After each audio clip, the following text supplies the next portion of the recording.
everybody, welcome to the Guitar Woodshed. I'm your host, Mark Hopkins, and I play guitar, like many of you.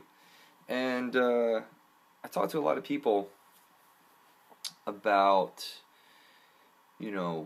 how can you work on your speed and your dexterity and all that. And it's obviously a forever evolving game that we play. Sometimes we get to the point where we want to play slower. Sometimes we get to the point where we want to play too many notes. We want to find that happy medium where we have the facility to burn if we want to burn, or do the Clapton slow hand thing when we want to do that. Me as a player, I might have wanted to play a lot faster when I was younger, but in my old age of 33, I tend to want to be more soulful and play less notes and try to say less with more, almost more intention in what I'm playing. But that being said, there are exercises that I still do when I warm up before gigs, things that I still work on to make sure that my dexterity is still there. Because as you get older, obviously, you beat your hands up and you want to, make sure that you're taking care of your instrument, the wood and all that, but take care of your bones and your muscles. So, what I wanted to talk about today was actually working on, speed and dexterity exercises and things that are pretty much warm-up exercises that you can do before gigs or when you sit down to practice. So, alright, let's just get into it. The first thing that I always would talk to my students about, and something that I preach to myself, is continuously working with practicing my chromatic scale, because that is like every finger per fret, and can really help you work on your accuracy and your dexterity. So let's just talk about that for a second. I mean, a lot of you guys probably know this, but it's a great exercise to work on. So if I'm just going to be in first position, alright, so I'm going to be down here, and what I'm going to do is, you think of it as an open string on every string, because we're going to be playing every note chromatically. Now what's nice about this is you are using all four fingers, and this is the one child of the family in your hand that as guitar players we all struggle with at first, and this is great to get your pinky active in that. So what you're going to do is you're going to play an open string on your sixth string, and then you're going to go 1, 2, 3, 4. So just up to your fourth fret. And if you're struggling, you're new to the guitar and you're struggling with this stuff, just stay on the sixth string for a little while, practice that. Your right hand, what you can do is alternate picking is the best thing for this, so that's down, up, down, up, down, up, down, up. Or if you're just starting, you can only just strum down or pick down. That's fine as well. But you really want to get to that point where your alternate picking is engaged. So what I'm going to do here is I'm going to go 0, 1, 2, 3, 4, okay? On the sixth string, then I'm going to go to the fifth string, 0, 1, 2, 3, 4. Fourth string, I'm going to go 0, 1, 2, 3, 4. Third string, I'm going to go 0, 1, 2, 3. Second string, 0, 1, 2, 3, 4.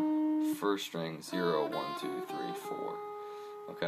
Now the reason we don't play that fourth string, or that fourth fret on the third string, is then you would be duplicating a note. You'd be playing G, G sharp, A sharp, B, and then playing B again with that open string. Okay? So don't do that, so just up to the third fret on the third string. So that's easy mnemonic device. Third fret, third string. That's as far as you go. And you want to get to the point where you just, set a metronome up and just steady and slow.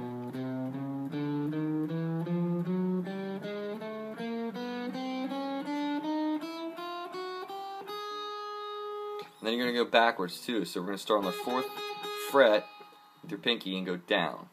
So you're going to descend through the chromatic scale.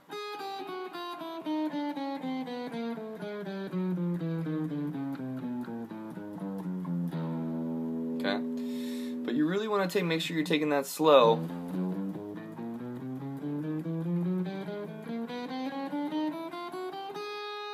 And and that your pick attack is even throughout. So you don't want to have any of that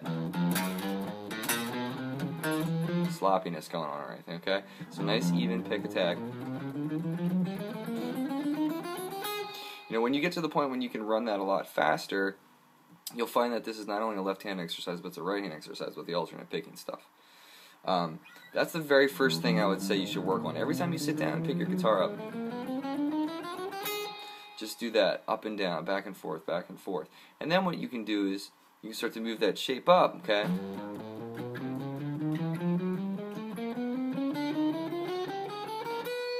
Okay, so you're moving the chromatic scale up and you're avoiding those open strings as well, which gets you thinking, gets you learning the chromatic scale, you know, up and down your neck, everywhere. And so feeling comfortable with that. That's what you really want to do, is not only get your fingers nice and limber, work on your accuracy and attack and all that with your right hand, but you're also learning your fretboard as you go too. Because if you're playing something in pentatonic scale and you want to run a quick chromatic run, you can do it because your fingers are used to doing that thing. So that's the first thing that I would recommend doing to work on your speed. And just quickly, you know, just so you know, the alternate picking thing, if you're not familiar with that, just down, up, down, up, down, up, down, up, like that. What you can also do is, when I was younger, I used to practice this. I would play 16th notes. I measure 16th notes on each string. So 1 E and a 2 E and a 3 E and a 4 E and a 1 E and a 2 E and a 3 E and a 4 E and a...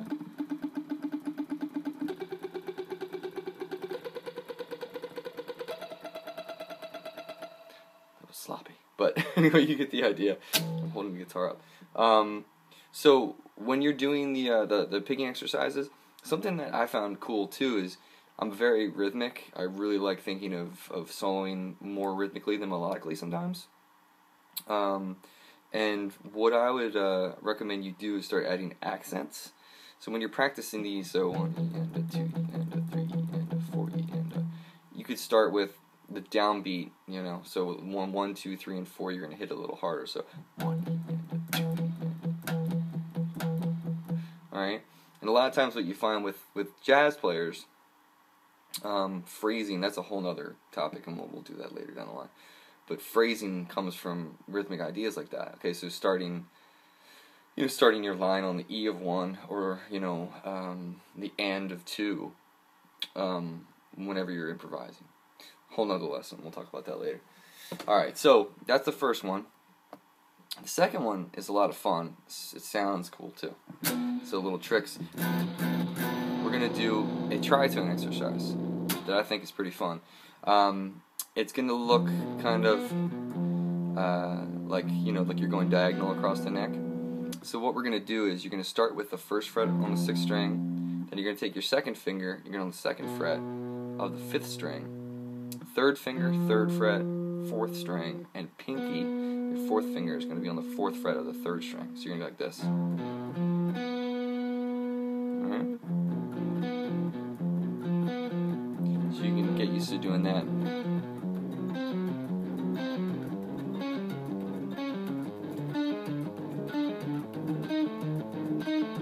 So forth and so on, moving up the neck. Now, that's half of the exercise. The other half is you're going to descend, but what you're going to do is you're going to go up, just like we talked about. Now, what I want you to do is take your first finger, put it on the 1st fret of the 3rd string, and come back diagonally the other way. So you got your first finger on the 1st fret of the 3rd string, 2nd finger on the 2nd fret of the 4th string, 3rd finger on the 3rd fret of the 5th string, and your pinky is going to be on the 4th fret of the 6th string.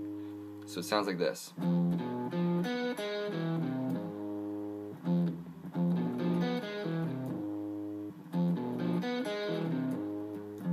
Alright, pretty cool. It's a tritone thing. Now what I do with that, I take that and I just ascend chromatically up the neck. So...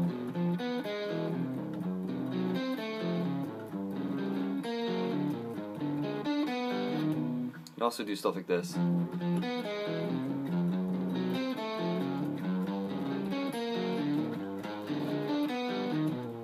Okay, so it's just an exercise that I like to use you know, when I'm working on getting my fingers a little warmed up for a gig. Some nights it feels good, sometimes it doesn't. But it's a fun exercise, and I'll even throw stuff within my solos that comes from those exercises. You know, when I want to work with tritones or causing tension or anything, all these exercises kind of flow into lick ideas, which is something that's pretty rad.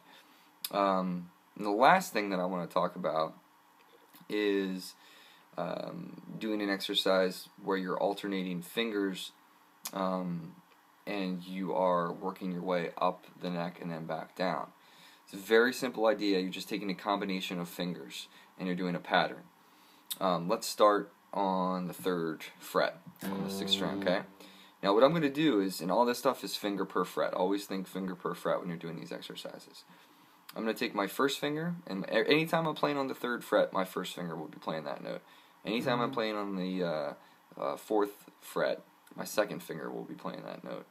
And then my 3rd finger will be playing on the 5th fret, and then my pinky will be playing on the 6th fret. So what I'm going to do is this.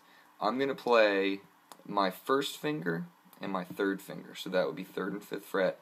I'm going to work my way across the neck, back down, then up a half step. Across, back down, up a half step. So it's going to sound like this.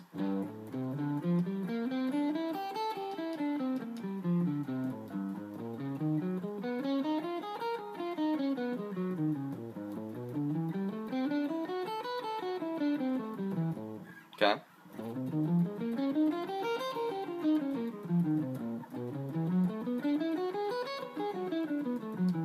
So you get the idea. So you move that all the way up into your 12th fret. Okay, and then go back down.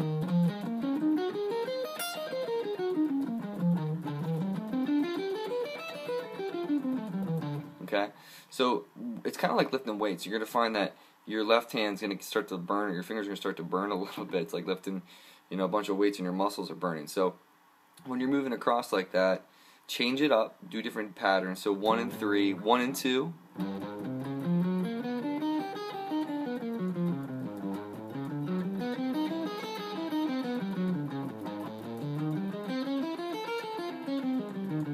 Okay, use a metronome. I'm not doing that right now, but use a metronome when you're doing this so you can work on your time. You know, 1 and 4.